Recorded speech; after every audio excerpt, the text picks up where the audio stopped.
20% of what number is 80. So, 20% ng anong number. So, ibig sabihin, kung i-multiply mo ang 20% sa number, 80 daw ang 20% ng number. So, take note. So, kahit hindi ka marunong mag-solve ng equation, so pwede mo itong i-solve very quick. So, i-divide mo na lang kaagad. So, kung i-multiply natin ng 20% sa n, 80 ang result, i-given ang result na 80. Tapos, ang unknown ay ang number. Kaya, kung nag-multiply tayo dito, immediately apply the inverse operation ng multiplication, which is division, para makuha mo ito. So therefore, i-divide mo lang ang 80 divided by 20%, which is 0.2 in decimal number, isa, dalawa.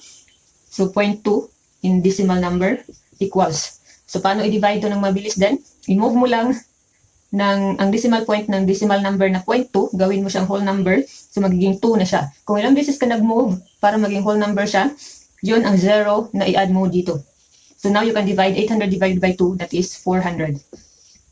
So to check kung tama ang sagot mo, so i-times mo ang 20% times 400, kung 80 ba, ang 20% ng 400.